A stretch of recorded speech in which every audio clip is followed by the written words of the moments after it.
the Rise Up See Red podcast, all about the Arizona Cardinals and the NFL, featuring insider and outsider perspectives. Enjoy the best hour of Cardinals talk on the web. Now here are your hosts, Jess Root and Seth Cox.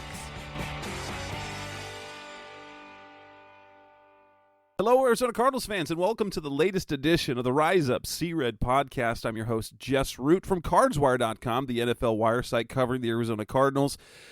We've got two guys here tonight as we're recording for the third show in 4 nights. This is the equivalent of the NBA 3 games in 4 nights kind of setting. Only we are not giving load management. We're adding talent to the lineup. Seth Cox, RevengeOfTheBirds.com, SB Nation's Arizona Cardinals site, is on, like is normally.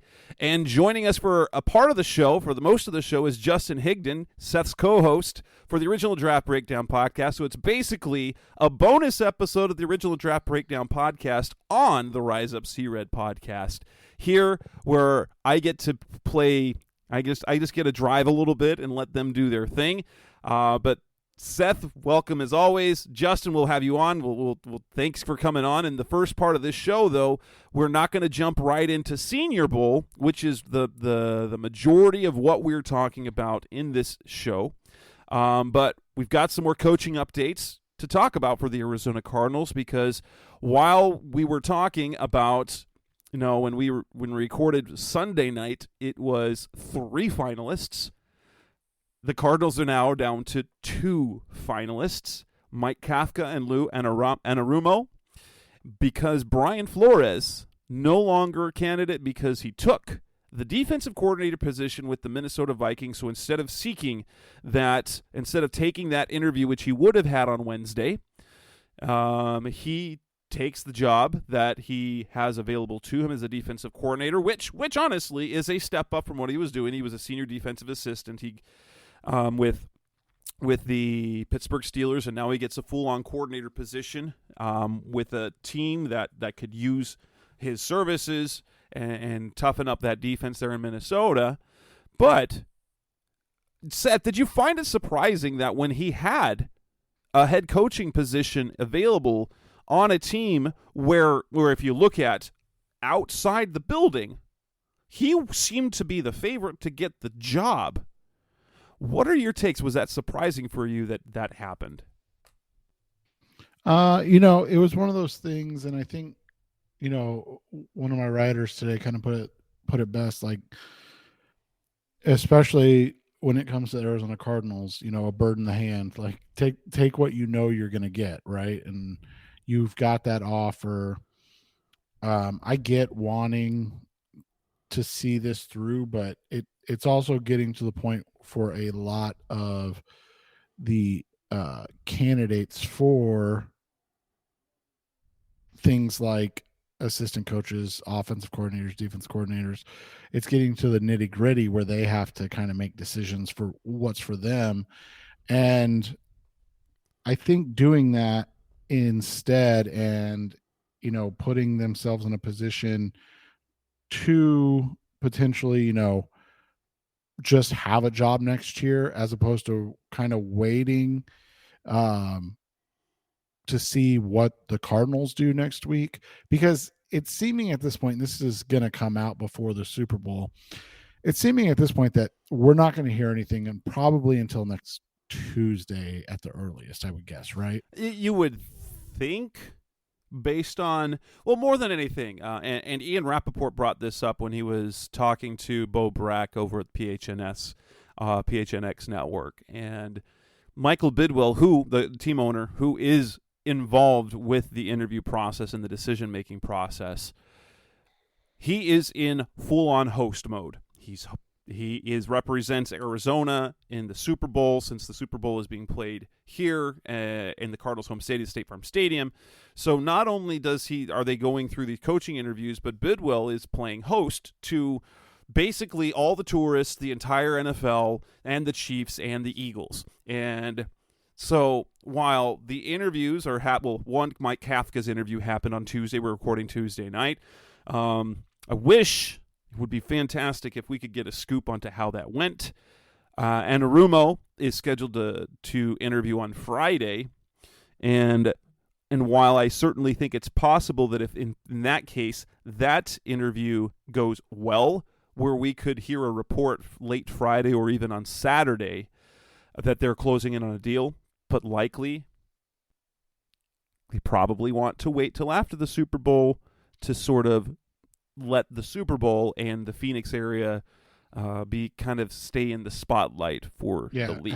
Have their moment and do all of that. And that's so that's just it. The other theoretical idea, and I think it's smart and reasonable, is that they may want to talk to Jonathan Gannon or Shane Steichen or both, right? And I doubt that there's any interest in Eric Bieniemy, probably just from the fact that he turned them down 4 years ago now. I doubt they're going to come back to that well, but you never know. But, Steichen and Gannon, they can't talk to them until after the Super Bowl. So at least say, hey, would you guys be willing to interview? And you can get that answer quickly. And if the answer is yes, set something up. They're in town. And if the answer is no, then you now you've interviewed your final two candidates and you make your decision. So yeah, I'm not really shocked by any of this. And I think people have to understand, like you said, more than anything, Bidwill is a guy who doesn't step out of line with the rest of the owners and ever try to put himself in the spotlight over the rest of the NFL. Case in point, Kyler Murray contract. He did not want to set a new precedent for the fourth-year quarterback contracts. He was not willing to do that. Steve Keim was not willing to do that. And they didn't want to reset the timeline. That was a perfect example of that. Yeah, and so, you look at that, and I just think that's where it's at right now. And I think that's, we're gonna find out, like I said, Tuesday or Wednesday next week. I expect to know who the new Arizona Cardinals head coach is. And, oh no, it happened over, it happened a week or two later. I mean, I think the other thing we have to be realistic about, and it's no surprise, is the two jobs where they allegedly are trying to keep defensive coordinator and the defensive staff on board are the two jobs that are the last to be filled. And that was my other thought, that perhaps with how Vance Joseph, while he is out of the running as head coach, he has not, and Mike Silver has said that there is high interest in Vance Joseph around the league if he becomes available. Now, we haven't had any reports of teams requesting to interview him. It's a little bit different because it would be a lateral move, so it wouldn't be like for a promotion. But because they haven't let him out of his contract, it feels like that the team is willing to and kind of would like Joseph to remain on staff. Maybe that my other thought is that Flores probably was not okay with that. If that becomes a condition upon hiring, that they need to keep Vance for at least 1 year. The Cardinals did this once before when they hired Ken Wisenhunt. They insisted that he keep Clancy Pendergast, and he stayed on that year, but kept him on a couple more years before they simply let him go and brought in Billy Davis, who is still on the staff. But it's kind of interesting because as we talked about in the last couple of shows, I did and Seth and I did in our last show, keeping Vance Joseph as DC makes sense philosophically when you bring on Mike Kafka, for the same reason why they hired Joseph to be the DC with Cliff Kingsbury, because neither had been an NFL head coach. There's some continuity there, things of that matter. And with Anarumo, whether he's DC or remains on like a senior defensive assistant of some sort, Anarumo was on Vance's staff as a defensive backs coach when Vance coached was the DC over for Miami in 2016. Anarumo, survived several coaching staffs, several head coaches in that time over with the Dolphins. And Flores is the one guy where Vance Joseph neither had a connection, nor did it necessarily make sense schematically or personnel-wise for that to happen. And so I wonder if Flores, one, didn't like the situation well enough, and two, maybe he didn't feel like he was the favorite, and maybe he was the outsider, and perhaps because of the connection and what everyone connected is the fact his connection with Matty Ossenfort and their time in the scouting department in New England and the time together where they were both on the Patriots for forever. That seemed like the slam dunk kind of hiring. Then maybe he was getting those interviews because of that, but wasn't the favorite. Yeah, and all of that does make sense, to kind of go through everything and figure out whether or not this is a guy that's even going to want the job with stipulations or without stipulations.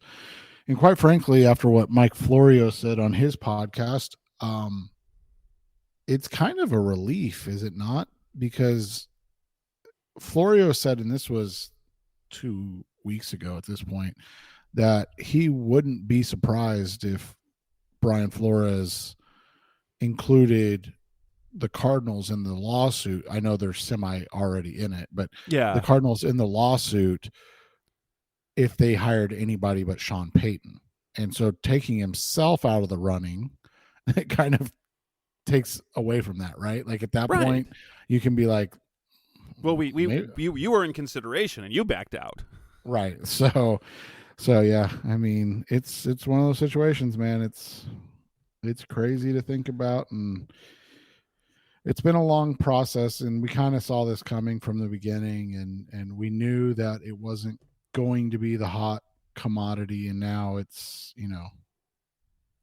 just about figuring out who is going to end up taking this job and how it ends up playing out overall. Yep. Coming up next on the Rise Up C-Red podcast, Best Our Cardinals Talk on the Web, we will move on to talk about the Senior Bowl. We'll bring on Justin Higdon, basically adding, we have the original draft breakdown podcast here with me tonight. That's coming up next on Rise Up C-Red. We're back on the Rise Up C-Red podcast, the Best of Our Cardinals Talk on the Web, and we are ready to talk about the Senior Bowl. Justin Higdon from the original Draft Breakdown podcast, co-host with Seth Cox, that they recorded I think they recorded their show Monday night, and so they kind of had a dress rehearsal. We get to talk about that here. And if you want more, by all means, this is the time of year to do it. If you already are not listening to their show, you can find their show on all the podcast platforms. But to get their bonus show and their bonus content, you go to Patreon, where you can join as at the $2 level, you get their bonus show each week, and at the $4 level, you can also get their written content that Justin has, his analysis and stuff like that. So, Justin, you've been with us for a couple of shows each of the last, I think, 2 or 3 off seasons. So welcome back. It's good to have you again. Where you guys kind of take over the show, and I get to listen to you guys' expertise, because I will say that for years and years, like, I do not consider myself at all an expert in the least on draft prospects, and especially this year where we have a new general manager and we're going to have a new head coach. I can't rely on any of my previous knowledge when it comes to what the Cardinals might actually do. So listeners, this is the insight that you're going to have. Welcome, Justin, Seth.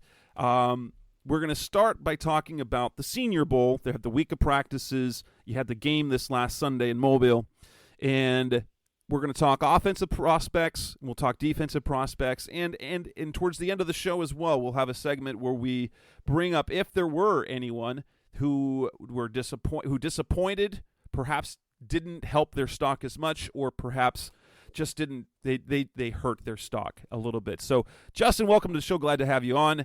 Hopefully you're not freezing your butt off out back east, because the weather's fantastic here. No, thanks for having me.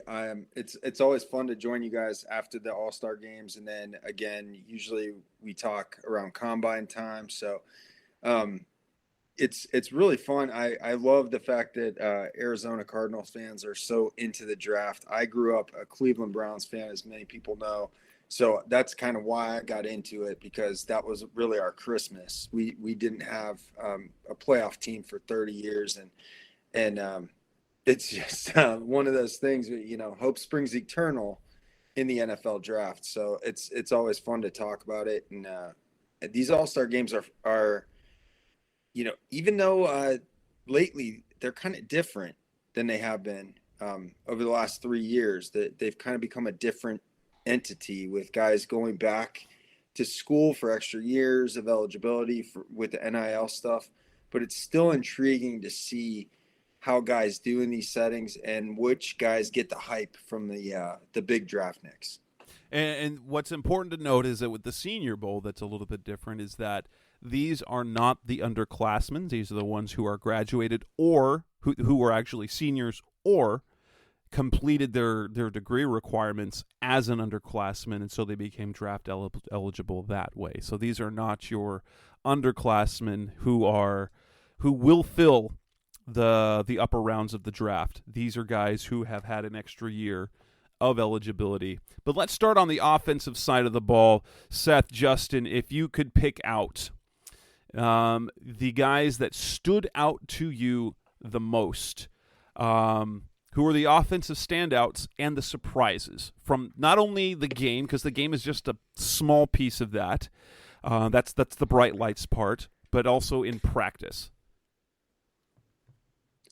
Seth, I'll jump in first. One of the guys that we talked about on our show, which came out on Tuesday, February 7th, was Evan Hull, the running back from Northwestern. And he was a player, Jess, that was considered an early entrant into the draft, but had graduated. He fulfilled his graduate requirements, but I think he was a solid 4-year player for them. And Seth and I talked about it. He had kind of a down year as far as efficiency numbers, but one of the things that Evan Hull always did well was he got involved in the passing game. And what he had to deal with this year at Northwestern, it was a bad team, but he was still a really productive player in terms of like cumulative stats, not necessarily efficiency numbers, but he put up a lot of yards.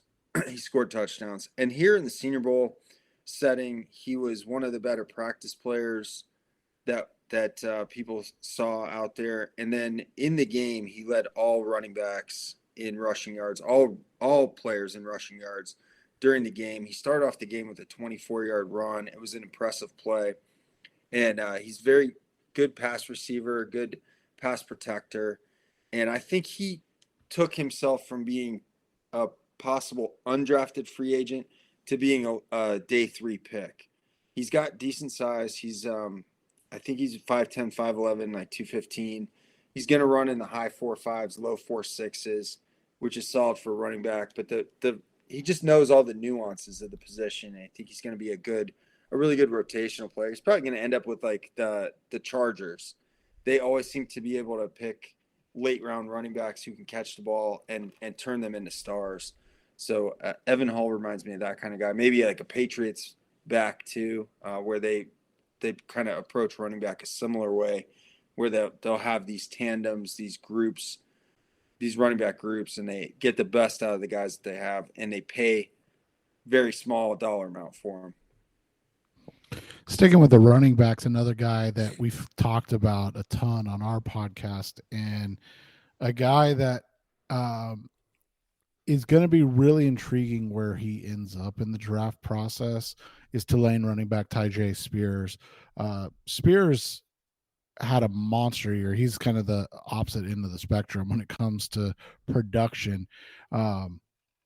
This year, I mean, he had a monster year, and we talked about it. This dude put up over 600 yards rushing his last 3 games, including a massive game against USC in the Cotton Bowl that helped, lead Tulane to a win over USC. And then he came in and he just kind of continued it, right? Like he took those 3 games, including the 205 yards and 4 touchdown performance in the Cotton Bowl, and then just all of a sudden was kind of the guy that caught everybody's attention. Like they knew he was good, but they wanted to see it in person. And you just saw it. I mean, 5'10", 204, electric with the ball in his hands, a guy that can do it as a runner or out of the backfield as a pass catcher. I'm really interested to see how the NFL views him because we've talked about it a lot. Group of 5 player.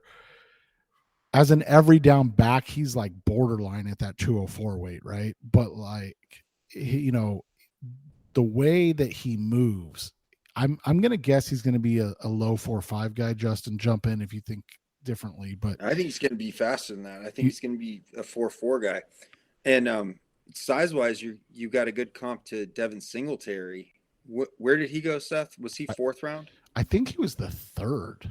Okay, and so Singletary also coming out of a group of 5 school, coming out of Florida Atlantic, and he had that kind of Lane Kiffin boost, but it was another player that guys became intrigued with. That was the difference was that was kind of a poor man's running back class where a lot of people thought, Darrell Henderson was the best running back in that class, myself included. He's been a good running back, but that tells you what kind of class it was, right? Henderson coming out of Memphis, having a great year the year he came out. This is a deeper running back class. So you could get a Devin Singletary sized player who's quite a bit faster at a discounted price. I like Spears a lot here. Yeah, and so, I mean, he's just a guy that I just want to see where he goes. And I think we can finish with one more running back. I mean, we're going to talk about every position, obviously, but one more running back we should at least mention is Chase Brown. Looked really good this week as well. And you've talked about Brown on the podcast, and you've kind of been your backyard from Illinois. Justin, why don't you go ahead? So Chase Brown was one of the top leading ball carriers in the country, but from what I saw, it was kind of a mixed bag on him. I don't think anybody has doubts about his running ability and his vision or toughness as a runner, but I think there are some question marks about his contributions in the passing downs. And I think he didn't necessarily fare too well in the pass protection drills. And he's a guy that, when you look at it, he looks bigger than he measured in at, if that makes sense. Yeah, he's like 5'9.5" and 200, and I think he was still 215 or so.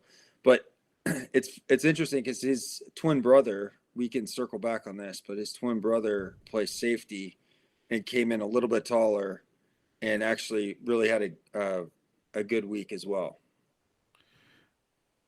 At the wide receiver position, there was one name that just like showed out all week and kind of reintroduced himself. And it's ironic because we were talking about guys like Antonio Brown, size and speed wise, before the podcast started, and how Brown went in the 5th or 6th round and became the guy that was the go-to comp for a 4'5", 5'10", 190-pound receiver, and everybody's like, oh, but Antonio Brown, this one's going to be the next one. Right. He became the justification for moving guys like that up into the 1st and 2nd day of the draft. But this guy, Jaden Reed, man, he was a guy that we expected a lot from this year after his big year at Michigan State in 2021. And he's a guy that just fell victim. And Justin and I talk about this a lot. Like the LSU guys are a prime example. When things go bad in a program, it usually takes everybody down, including like their best player / prospects. And Reed kind of fell into that trap this year, right? I mean, yep.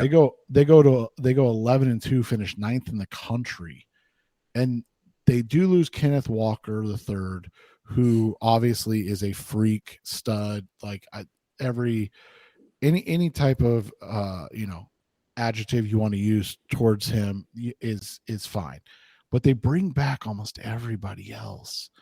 and they just look awful. I mean, they're Yeah. legitimately an awful team. And Reed was a part of that group that kind of fell into that. I mean, you go from almost 1,100 yards to now he's not even the leading receiver on a team. It was crazy. And then he just came out and goes, "Hey guys, remember me?" And Yeah. everybody's like, "Oh yeah, this guy was really good last year." Well, he got banged up a little bit, and they removed him from some of his special teams duties where he excelled that year in 2021, where I think he had 2 punt return touchdowns in addition to his 12 touchdowns from scrimmage. I think he ended that year with 14 touchdowns. So he was a big play guy. He was a deep threat on that 2021 Spartans team. And that was kind of taken away this year. And part of it was Peyton Thorne not playing as well. Part of it was not having Kenneth Walker to keep the defense honest. They just weren't as afraid of Jalen Berger as they were of Kenneth Walker. So Kenneth Walker had just such a fantastic year. So it is true that he was really the only key piece that was missing from this year's team, but he was such a key piece that it really affected the whole team from top to bottom. And in college, that's one of those things where because the talent pool it's not the pros, right? There are 130 plus D1 teams, so or FBS, I guess, to use the current vernacular, but it is a real handcuff to a program like Michigan State to lose a player like Kenneth Walker, who was so valuable. And Reed, like you said, he made people remember how good he was in 2021 when he was like a 20-yard to catch guy, a deep threat, a guy who could take over a game. And this is one of the things with these current COVID rules, with the extra year of eligibility, with the transfer, the free year of transfer, and things like that, we're seeing a different landscape across the NFL draft, across these all-star games. And you and I, Seth, talked about it on our show. The NFL is having to, or they're maybe not having to, but what they are doing is start to recalibrate the way we think about these players. And I think that, right or wrong, this isn't necessarily the way I think you and I would approach this, but right or wrong, I think they are going to put a lot of stock in some of these all-star performances. And that could put a guy like Jaden Reed into the third round, where even though he didn't have a great year, they're going to look at 2021. They're going to look at this all-star game performance. And no doubt he was a big winner in those practices. We can run through a couple other guys, obviously. Tank Dell looked really good, but he's tiny. Jess will remember this name, JJ Nelson size. But he might be JJ Nelson's speed as well. He won't be, though, I don't think. You don't think I think he's going to be I think he's going to be a couple hundredths of a second. A couple tenths of a second.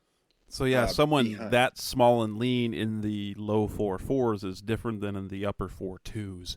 Correct. And of course, JJ Nelson ran in the 4.2s, and he's still JJ Nelson, right? Yeah.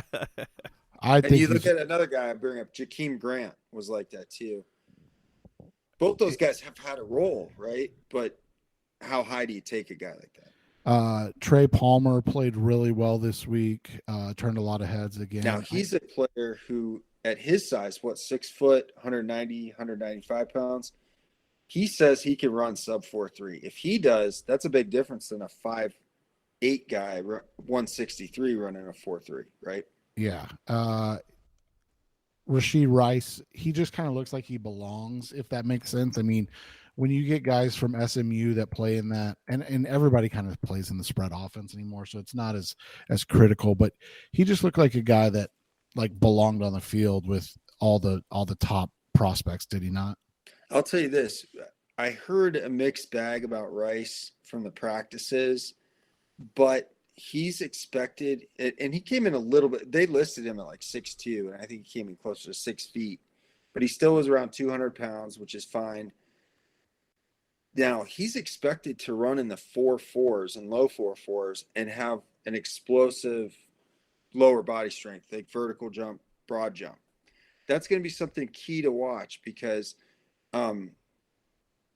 it kind of reminds me, and this guy didn't test like an explosive athlete, but I remember when I seem to remember when Cooper Kupp was, and he wasn't a group of 5 guy, he was an FCS guy, but I seem to remember that Cooper Kupp's practice reps were kind of a mixed bag as well.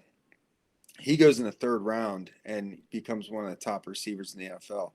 Rashee Rice was somebody that draftniks were very high on all throughout the year, and then seemed to get a little bit lukewarm on throughout the week of practices.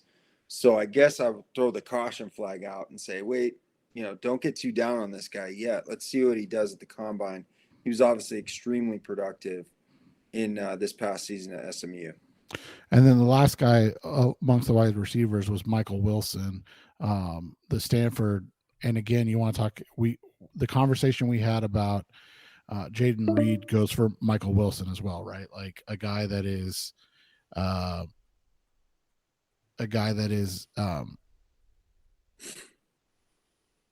was used as in a number of different ways, that was on a terrible team in Stanford, and now he's kind of getting away from that. He came in at 6'1.5", 216, and he looked like a guy that can play. And I guess he was a guy who dealt with a lot of injuries, and so this was his kind of coming out party as far as healthy. I'm out from the handcuffs of the Stanford offense, and he led all receivers in the game the other day in terms of yards. Let me ask you this. Luke Musgrave and Davis Allen have been getting a lot of pub at the tight end position, but nobody from anything that we heard played better than Payne Durham. Are we overrating Allen and Musgrave, or is the tight end class this good? Yes. Perfect.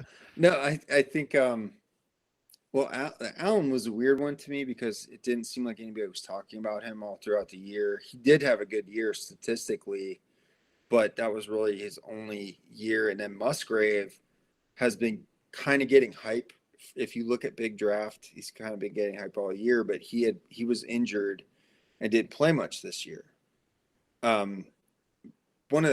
This isn't a Senior Bowl guy, but it's so weird to me that to me, Michael Mayer from Notre Dame is clearly the top tight end in this class.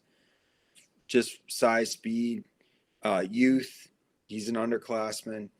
And so it's been surprising to me to see him, to see big draftniks like Daniel Jeremiah put him as like the tight end 4 in this class. That's surprising, and I don't agree with it. But it is a really good class. So if you look at, I agree, Payne Durham was probably, at least as far as the game went, like there was a play early in the game. It looked like he might have scored a touchdown. He was just shy. They scored a touchdown. I think Malik Cunningham, the quarterback from Louisville, rushed it in the next play. And then they went right back to Payne Durham with the 2-point conversion. He made a play. And he's also got an NFL name. There was another Payne Durham tight end who actually came out of Notre Dame who's played in the NFL. So, yeah, you won't go wrong betting on Payne Durham. He's a guy out of Purdue, skipped a bowl game. You might scratch your head thinking, why would a guy from Purdue skip a bowl game? But he probably earned it. The offensive line play is not our expertise. We're not going to try to lie to you about that. We'll have Solely Football on shortly for him to talk about it. But there were some guys that stood out that we'll run through real quick. John Michael Schmitz of Minnesota. Your boy DeJuan Jones of Ohio State. He only practiced one day, but he was just so massive. He's 6'8", 6'8.5", 375. And he was just mowing guys down. He's kind of like Phil Loadholt would be a good comp, like a classic, like giant right tackle. Steve Avila, a guy that I think would be a good fit for the Arizona Cardinals in the second round, had a good week. He's a big guard prospect, 6'3", 332. He looked good. He's a guy, Seth, that's going to test well as well. He's older because he'll be 24 in October. But at 332, he was 300 in high school, and he had a 4.51 shuttle.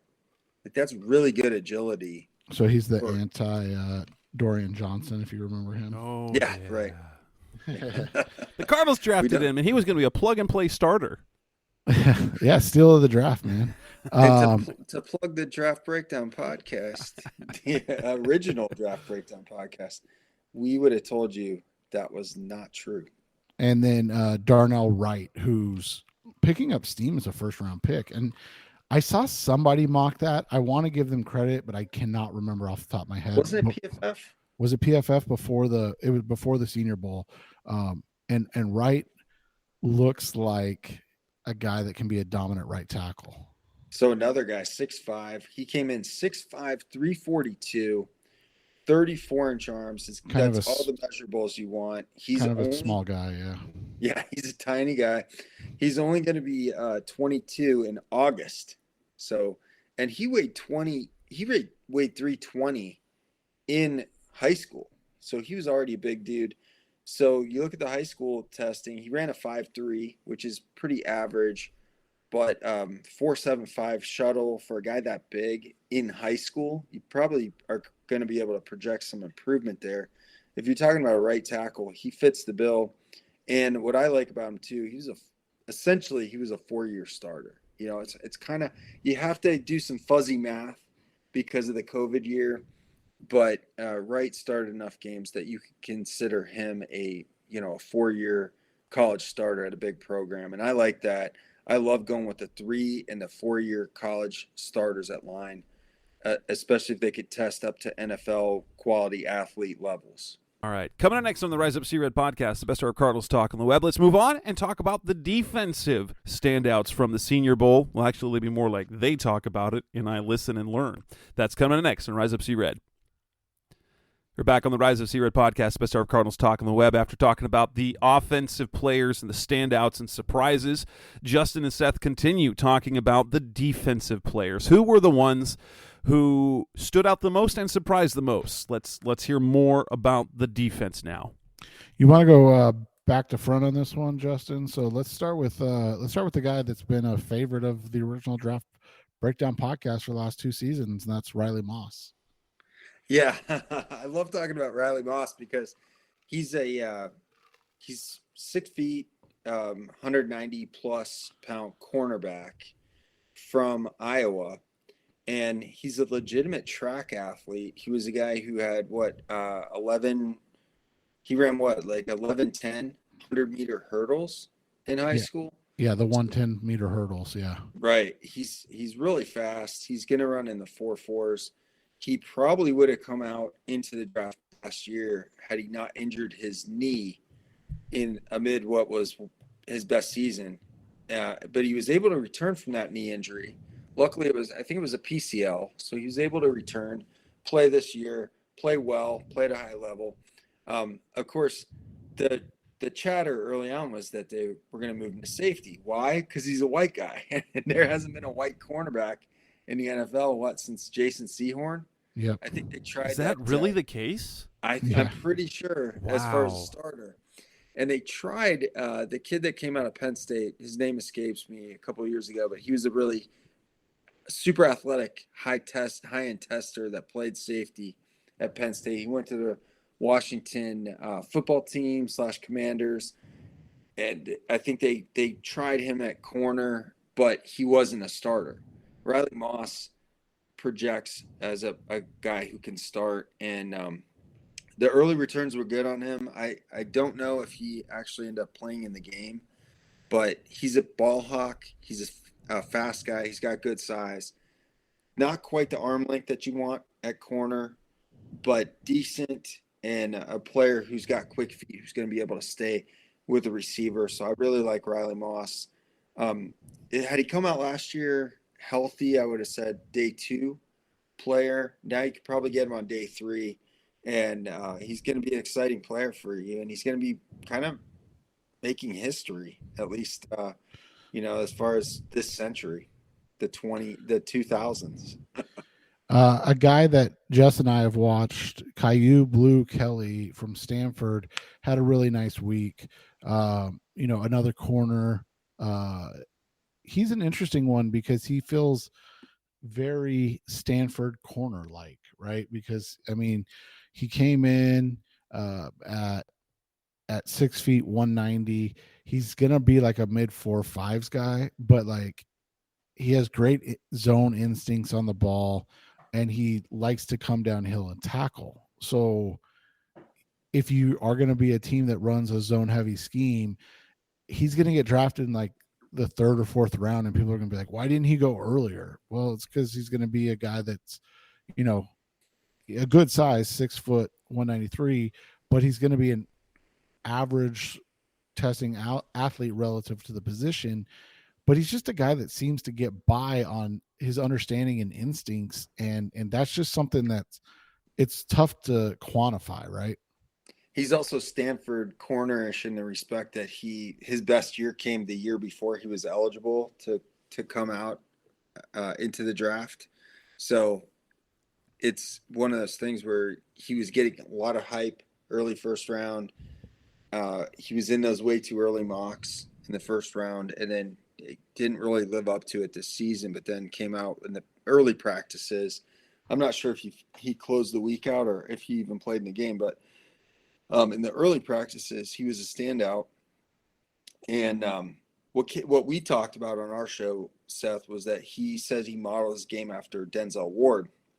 He's bigger than Denzel Ward. He's not as fast. He's not going to be the athlete Denzel was, though. Denzel ran a 4.31, I believe, or 4.32. I don't think Caillou Blue Kelly is going to be that fast.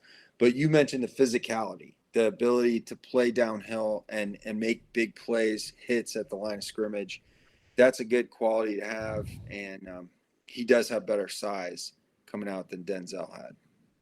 He really kind of does remind me of, like, it hasn't been Stanford corners as much anymore. These Washington defensive backs, guys. That's an interesting comp, right? Because we like saw that Byron Murphy last year too, or Trent McDuffie. Yeah. Those guys are, they almost play like a safety, or nickel, but they're also usually athletic enough to line up outside. Safeties were an interesting group. I think the guy that caught everybody the most, and I wouldn't say like he was a standout of the week, but the guy that made everybody kind of stand up and pay attention was Marte Mapu, the Sacramento State defensive back. He was an NFLPA call-up? Yeah. Okay. And he's a tweener. He's a tweener. He definitely is. I mean, we're talking about a guy that's 6'3", 217. Like, he's a big dude, but he's what do we call that? I think our old friend Justice Mosqueda I don't know if he coined the term, but he kind of popularized it. He's an overhang defender, right? Right. Yeah, and that's what Mapu will show. I thought other guys at the safety position that played well. I thought Sidney Brown. You mentioned him a little earlier. Chase Brown's twin brother. Yep. Had a nice week, and I think it was. And he had 6 interceptions this year. He was tied for second with like a billion other players in the FBS with the 6 picks. But really, we like that when guys show those ball skills at the back, and the back of the line defense. And then the other guy that really intrigued people was JL Skinner, the other really big safety, right, out of Boise State, 6'4", 211. And you talked about it, 4 interceptions, 5 passes defense this season from the safety position. Why does Boise State always have like 6'3", 6'4" safeties? That's a fair question. That's a tradition in their program. Like George Ayuka comes to mind. I know they've had a couple other guys that names are escaping me, but it seems to be like a Boise State thing to have like a big, rangy, tall guy back there. The linebackers were really good this week and really impressive. There's a couple that really stood out that are getting a lot of pub. And not to pat ourselves on the back, but why not start there? Ivan Pace Jr., a guy we've talked about quite a bit from Cincinnati, right? He went from the Miami of Ohio, where he was a playmaker, to Cincy, and all he did was improve at Cincy. And in a conversation we were having off the air, and I'd love to get your feedback on this. Pace came in at 5'10", 230. He had 136 tackles, 20 and a half tackles for loss, and 9 sacks this season.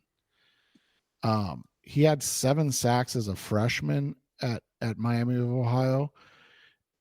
Is this a guy that can be in the and not as a straight comparison, but be in like the Micah Parsons role now with how defenses are so multifaceted up front? I'm going to say no because he is 5'10" with 30-inch arms, 30 and a half.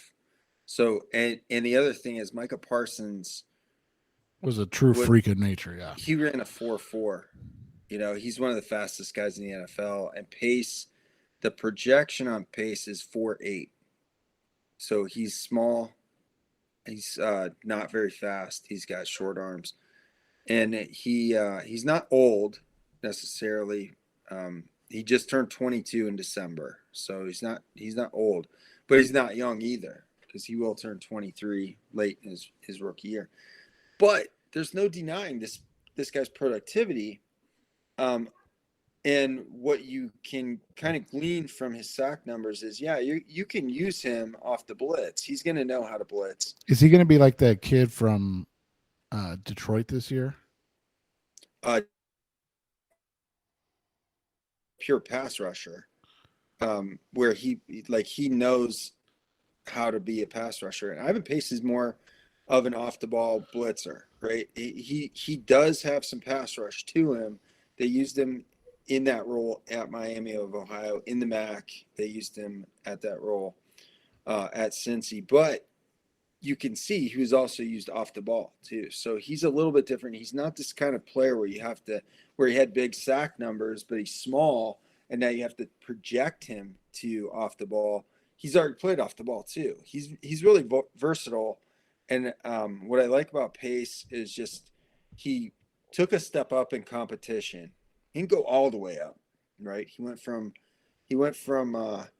one group of 5 to another, but he went to a very high-end group of 5 program. Cincinnati had just been in the playoffs the year before, and he comes in. He doesn't miss a beat in terms of his production. In fact, he might have even improved upon it. He's a player who's been good enough to, I believe, he was Conference Player of the Year in 2 different conferences back-to-back years. And as far as defense, I could be wrong about that, but he was definitely in contention. And if you're a Wisconsin fan, and now Luke Fickell's your head coach, you are kind of getting a preview of what Luke Fickell can do with the Wisconsin type of linebackers that come through that program, which are always high end. That's got to be exciting for Wisconsin fans. I think Ivan Pace is going to be a day 3 pick, but you could take this guy in the 5th round, and I guarantee you he's going to be a special teams contributor day 1. I think he has potential to be a starter. My concern is the speed. And if he's not better than 4.8, that is going to hamper him. He'll be more of a role player special teamer. Diane Hinley was the other guy that really stood out all week, right?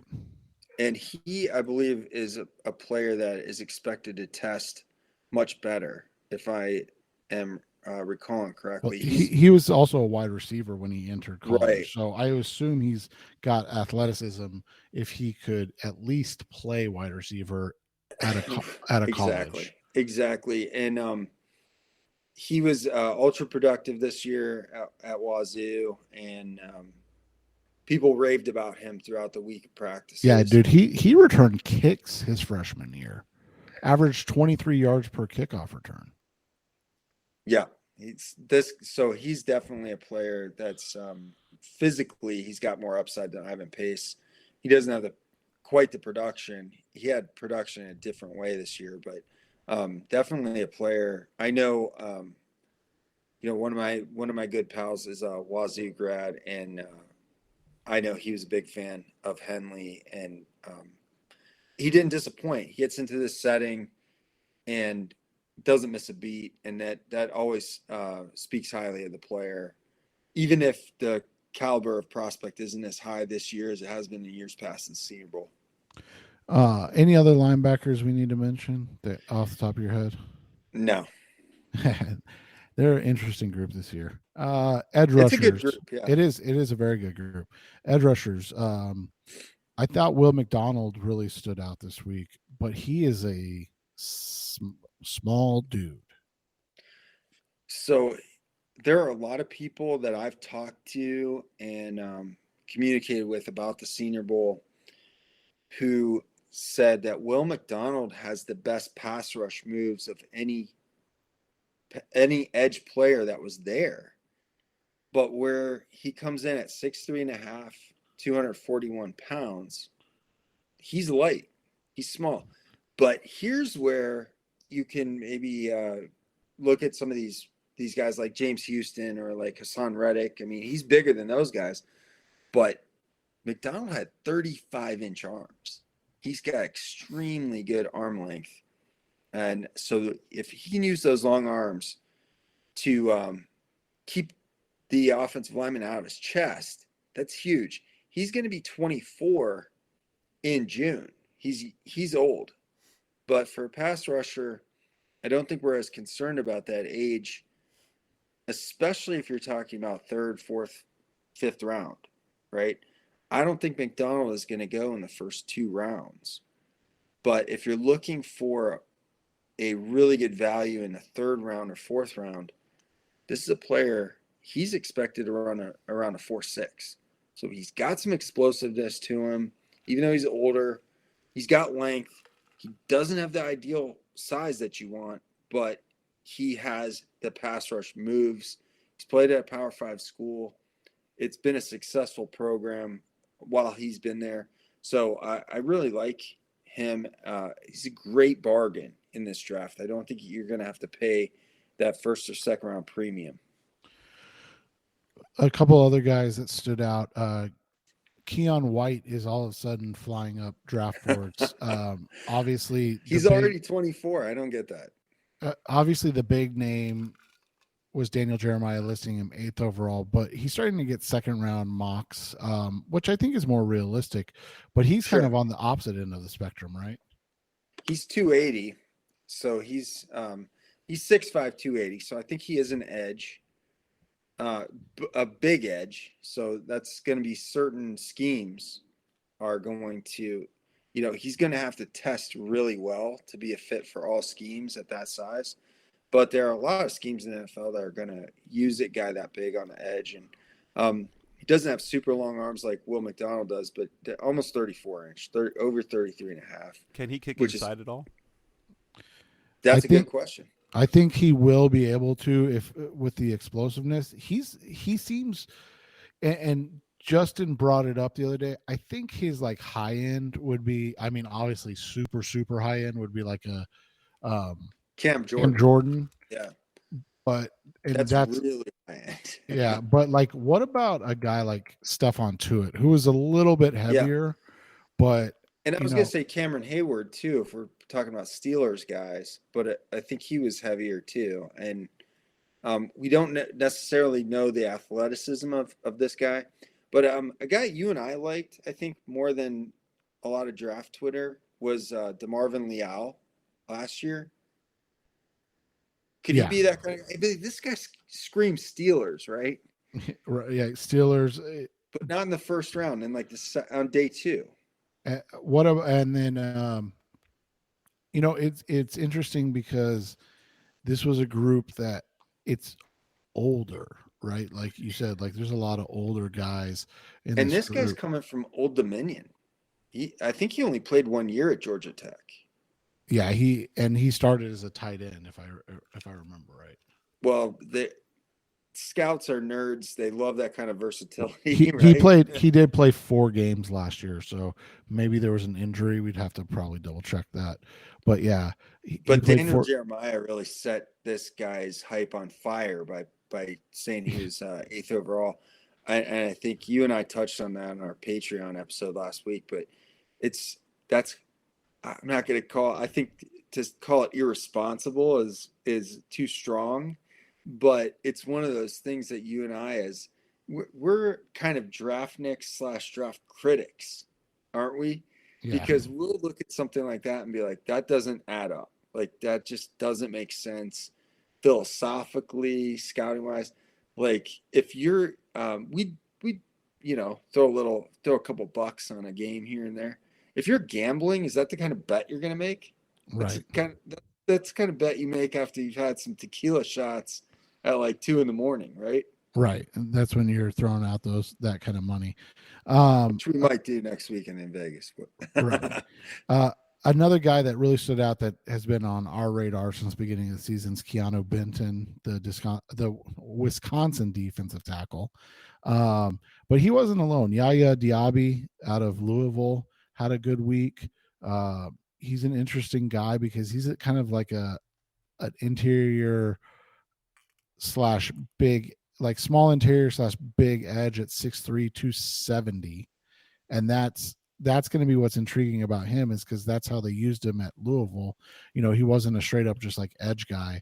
And then, this is an interesting group, because another guy that we wanted to see more from, and I didn't think he exactly stood out at the Senior Bowl, but he's a guy that I feel like is going to go in the first 2 rounds, is Derek Hall out of Auburn. well, Hall's gonna. Yeah, I think you're right, because Hall's gonna be really athletic. The thing about Keanu Benton is I think his week started hot and then he cooled off, and some of the moves he was making early on, I think the offensive line kind of caught up to him. And I don't necessarily think that's a knock on him, or it might be more that the offensive line got better, and that's a good thing too. You mentioned Diaby. That's a player that you and I covered a little bit during the regular season on our Patreon. A player who had some impressive pass rush numbers, but kind of a tweener, like you said. But again, going back to Hall, I think it's one of those things. Auburn guys, in some of these roles, like that have been highly recruited. I think, who was the guy a few years ago? Was it Cowart, who was a 5-star Yeah. recruit, and he just it never clicked for him. He ends up going, I think, to the Patriots and having some modest success as an NFL player.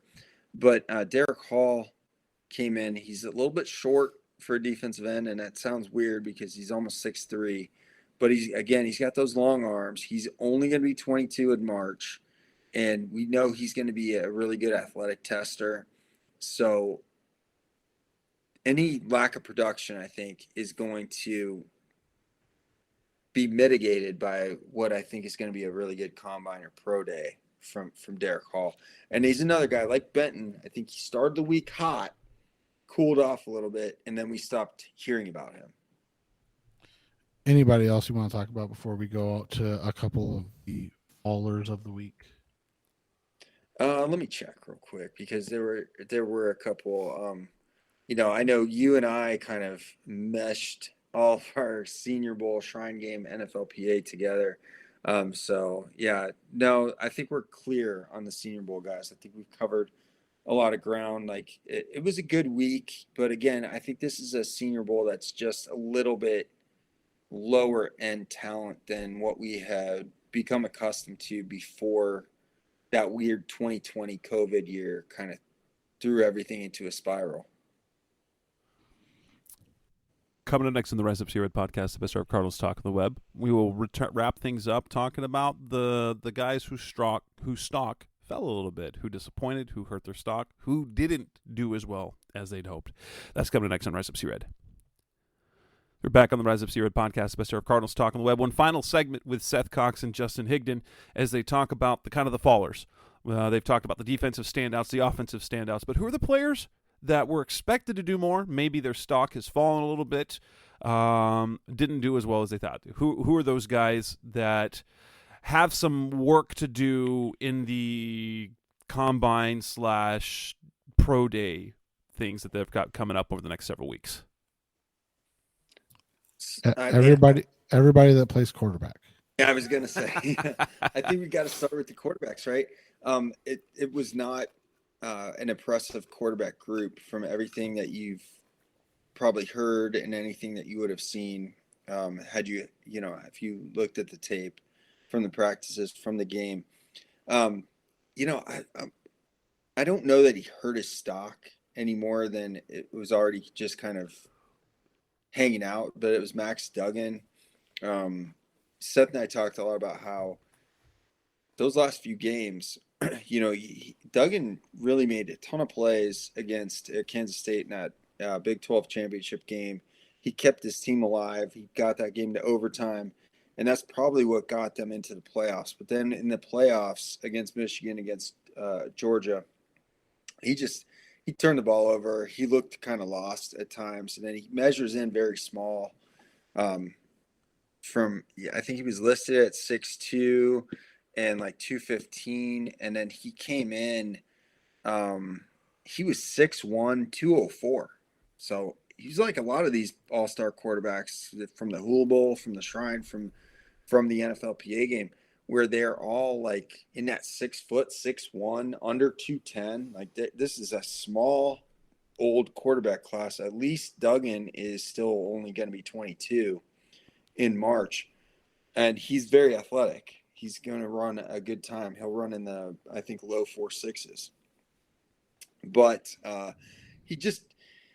this is a setting where you would have liked to see Max Duggan stand out, and he didn't. And I think that's unfortunate. So I don't know if this is the part where he became where his stock started to fall. I think he kind of started to fall before this, but Duggan is one that who was present that I think you have to say stock down on. Now, Seth, we talked about a guy who wasn't present. I think he was the biggest. I don't want to say loser. I think that's too harsh. I feel like that's mean. But the biggest stock down guy, and that was Stetson Bennett. Yeah, I mean, we talked about this, like a guy that has done everything he possibly can do in college, and then just decides that he's kind of done, right? Like he's like, I'm good. And that's such a curious decision from a 25-year-old guy who's like 5'10", 5'11". And does he want to play NFL football? Yeah, right. That's going to be a fair question. That's what people are saying. I mean, because not only does he turn down the Senior Bowl, I know the Shrine Bowl wanted him as well. And then he turns them down. He turns both games down, and then he gets a public intoxication citation last weekend, and that's a terrible look. Yeah, not the best way to do things. Let me ask you this: you and I we don't claim to be the offensive line guys, but our buddy Sully that does, he was tweeting a lot about those offensive line one-on-ones. And here's the thing you have to understand: Sully doesn't care at all if they win or lose. He literally does not care in that situation. What he does care about, though, is how they look when they're doing something. And the guy that he said he was out on, and that makes me curious if you read or saw anything else, was Cody Mock, the North Dakota State guy. So Cody Mock, he's kind of like, to me, he's a little bit like the Will Levis of the offensive line class, because what do we talk about when we talk about Will Levis. Like he's a cult of personality guy. He's the guy who went viral eating a banana with the peel on it. He's the guy who went viral putting mayonnaise in his coffee. And now we have to justify why a guy who threw over 20 interceptions, like almost 25 interceptions the last 2 years, has the tools to be a top 5 NFL draft pick when you have other quarterbacks who objectively perform better, maybe not being ranked as high. So Cody Mock is a guy, he's got this, he came in, I think as a tight end. He put on a lot of weight to play offensive line. Now he's got this long hair and this big toothless grin, and he's got his belly hanging out at the practices. And those are all the kind of things that, weirdly enough, draw a lot of draft nicks to that player because again, it's this cult of personality thing. I'm kind of with Sully. Like I didn't see anything impressive out of this guy's game to make me think that his stock should skyrocket. And you look at Quinn Miners was the player who came out of Wisconsin Whitewater a couple of years ago, who was kind of that cult of personality guy, but then backed it up all throughout the week on the film, right? And I don't think Cody Mock lived up to that. You've got the belly and the long hair and the missing teeth, but you don't have the performance to match it. So it's just kind of, yeah, it's so weird to talk about, but we do talk about this every year. Like there are guys who just draw draft nicks to them because of their quirks, and this is a guy who I think falls into that category.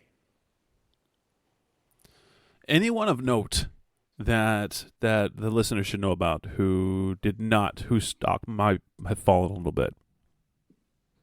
I was not super impressed this week with Andre Carter.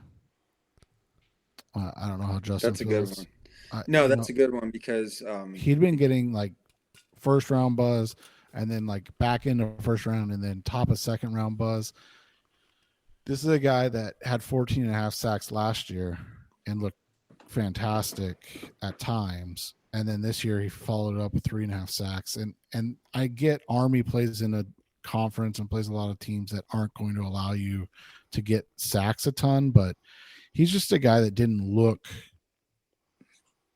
we talked about like Rashee Rice and these other like group of 5 kids. Like he wasn't a guy that when you looked at him, you're like, oh yeah, he belongs on the field with everybody. Like there wasn't enough consistency for me.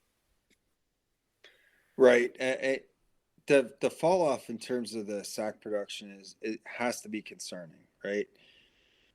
And Army, they're independents, I think, so they play kind of a weird schedule, and they're going to play those the other service academies, and it seemed like everybody had an answer for him. So that's just it's just one of those things. Like we know he has the early out if he wants to go pro. Like it used to be a challenge for these Army, Navy, Air Force guys to go pro. And now there are exceptions. The service academies, I think, are doing right by these guys by allowing them to feel their way out in these situations. But is it weird to say he's too tall? He's too tall. He's too slender. That's what I was gonna say. He has athleticism that you want out of a guy who's got that build, and it's just a body type you don't see succeed a ton at the end, right?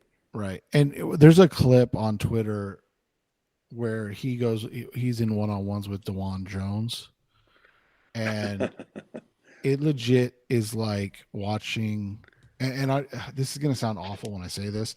It's legit like watching like me block a kid I'm coaching. Like DeJuan Jones just takes him for a ride about 6 yards out of the play.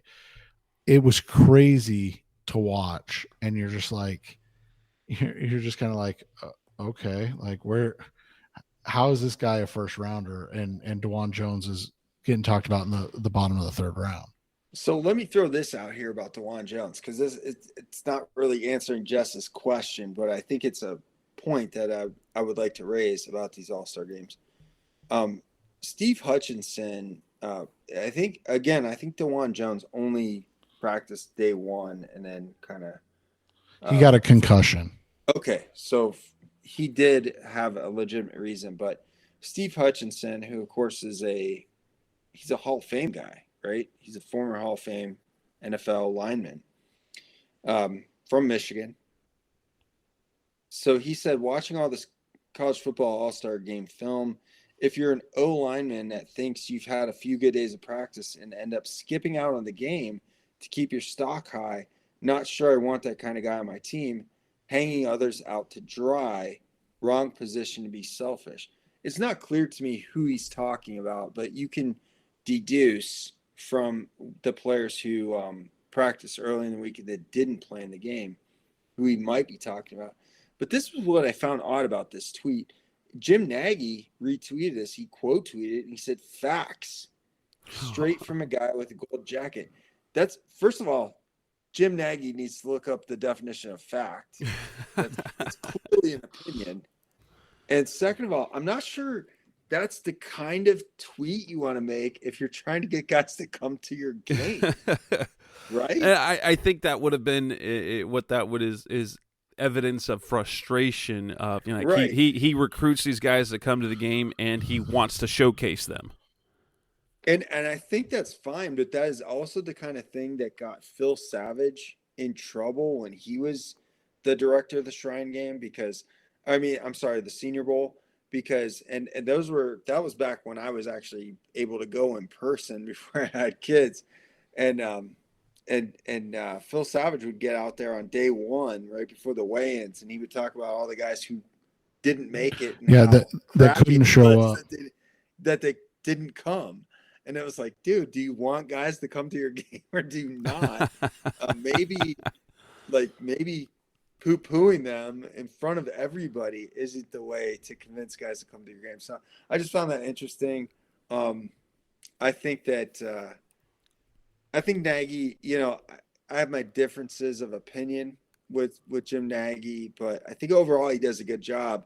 It was just curious to see him say that when, especially Seth, if Hutchinson, who I immediately jumped to the conclusion, maybe I'm wrong, but I immediately jumped to the conclusion that he was talking about DeJuan Jones because he's a Michigan guy, because he's taking a jab at an Ohio State guy.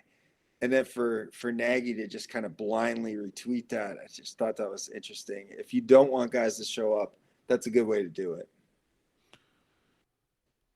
But yeah, so I guess Jim Nagy's a loser. I'm sorry. Yeah, sorry, and that's, I'll ask you for credentials and you'll shoot me down and I'll know why. and Justin and I talked about this, and you and I talked about it a little bit the other night. Like, you hate being like, oh, these guys are fallers or losers. So we try to keep it pretty low key on this one. We do. On the original Draft Breakdown podcast, I think we have softened over the years. If you go back and listen to the real Draft Breakdown podcast, we're probably a little bit spicier back then. But we, in our advanced years, I think we try and keep it positive, and because we want all these guys to succeed. And when I talk about, for example, the Bennett thing, like, look, I'm not trying to dump on a guy who's 25 years old, who's out there partying. He's two-time national champ. He's one of the best college football players. He's going to go down in college football lore, right? But it's tough when you turn down the All-Star games and you're, older and smaller, and then you get arrested. That sucks. No, not the best look. Not the best look at all. It's not. And we'll end this edition of the show right there. But we've had a great discussion with Seth Cox and Justin Higdon, and you can hear more of that great discussion on the original Draft Breakdown podcast each week. And if, by all means, add yourself to the $2, at least the $2 patron level, where you can get 2 shows a week of that and hear this great analysis for that. And in this show, this is episode 397. We wrap this up. I will record at least a solo pod a little bit later in the week. I've got some what ifs and an anecdote about Patrick Mahomes as we lead up to the Super Bowl this weekend, some Cardinals connections to the Super Bowl, as well as some predictions. Maybe I can get Seth on for a few minutes to give us his predictions for the game before then. But that's Justin Higdon. Big thanks to him coming on tonight. Seth Cox, and I'm Jess Root. This is the Rise Up C-Red podcast. Thanks for listening. We'll be back again later this week. Thanks for listening to the latest edition of the Rise Up C-Red podcast. Listen to previous episodes and subscribe to the show on Apple Podcasts, Stitcher Radio, Audioboom, or many other podcast platforms so shows are delivered directly to your mobile device. Please give the show a 5-star rating and always support the sponsors who support the show. We'll be back soon for the best hour of Cardinals talk on the web. Rise Up Red Sea, Be Red Sea Red, and of course, Rise Up Sea Red.